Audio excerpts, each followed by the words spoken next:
प्रिय छात्राओं, आज हम प्लेटो के परिवार विषयक साम्यवाद पर परिचर्चा कर रहे हैं। प्लेटो का जो सिद्धांत है, जिसे स्त्री साम्यवाद भी कहते हैं, परिवार के संदर्भ में साम्यवाद भी कहते हैं, उसके पीछे अगर उसका कोई उद्देश्य है तो उसके पीछे 3 कारण मुझे दिखाई देते हैं। पहला कारण है, शासक और संरक्षक जो वर्ग है उसको परिवार से मुक्त करना चाहता है। क्यों करना चाहता है परिवार से मुक्त? क्योंकि वे ये मानते हैं प्लेटो कि परिवार सामाजिक बुराइयों की जड़ है।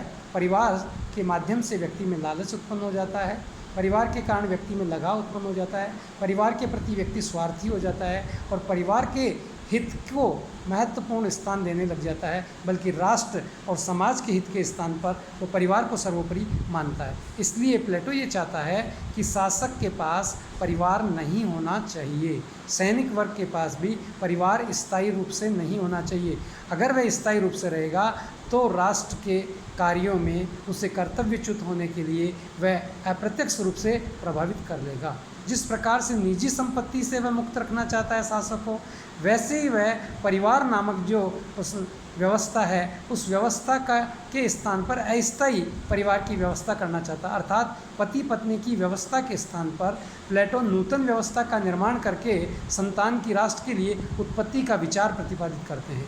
इसके साथ दूसरा कारण और है, जो वो ये मानते हैं कि जो यौन क्रियाएं हैं उन पर नियंत्रण रख के एक श्रेष्ठ संतान की उत्पत्ति की जा सकती है, जबकि व्यक्ति उन पर नियंत्रण नहीं रखता है और परिवार में रहते हुए प्रतिदिन अपनी इस क्रिया के परिणाम स्वरूप अपनी शक्ति और श्रम का दुरुपयोग करता है। तीसरी ओर अगर हम देखें तो वो ये चाहता है कि जो तत्कालीन समय में यूनान की जो महिलाएं थी उनकी स्थिति बदतर थी, उनका शोषण था, बाल विवाह हो जाते थे और वह पति की इच्छा और भोग विलास की तृप्ति का एक साधन मात्र थी। बच्चे उत्पन्न करके उनका लालन पालन करना, उनका निर्माण करना, ये उसका सर्वोपरि कर्तव्य माना जाता था।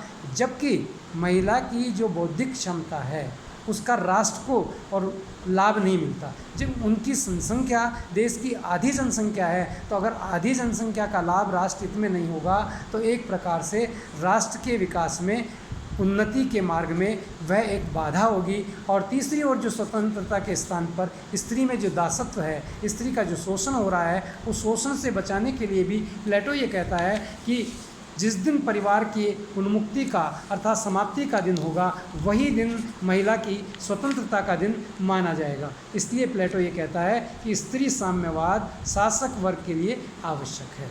अब प्रश्न आता है कि साम्यवाद में क्या होगा, कैसी व्यवस्था करता है वो? परिवार नामक व्यवस्था को नष्ट करके नूतन व्यवस्था जो लाता है, वो नूतन व्यवस्था क्या है? वो कहते हैं कि जो प्राइवेट प्रॉपर्टी है उसी प्रकार से जो परिवार है निजी, वो निजी परिवार शासक के पास नहीं होगा। शासन का कार्य सत्य की खोज में तल्लीन रहना है।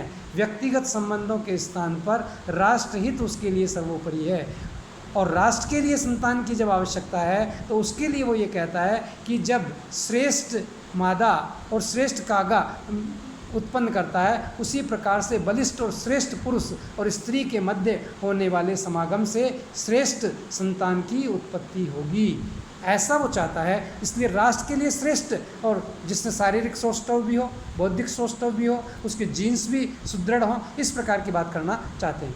तब वो ये कहते हैं कि व्यक्ति का जब परिवार स्थायी नहीं होगा, तो परिवार जब स्थायी नहीं है तो व्यवस्था भी स्थायी नहीं होगी।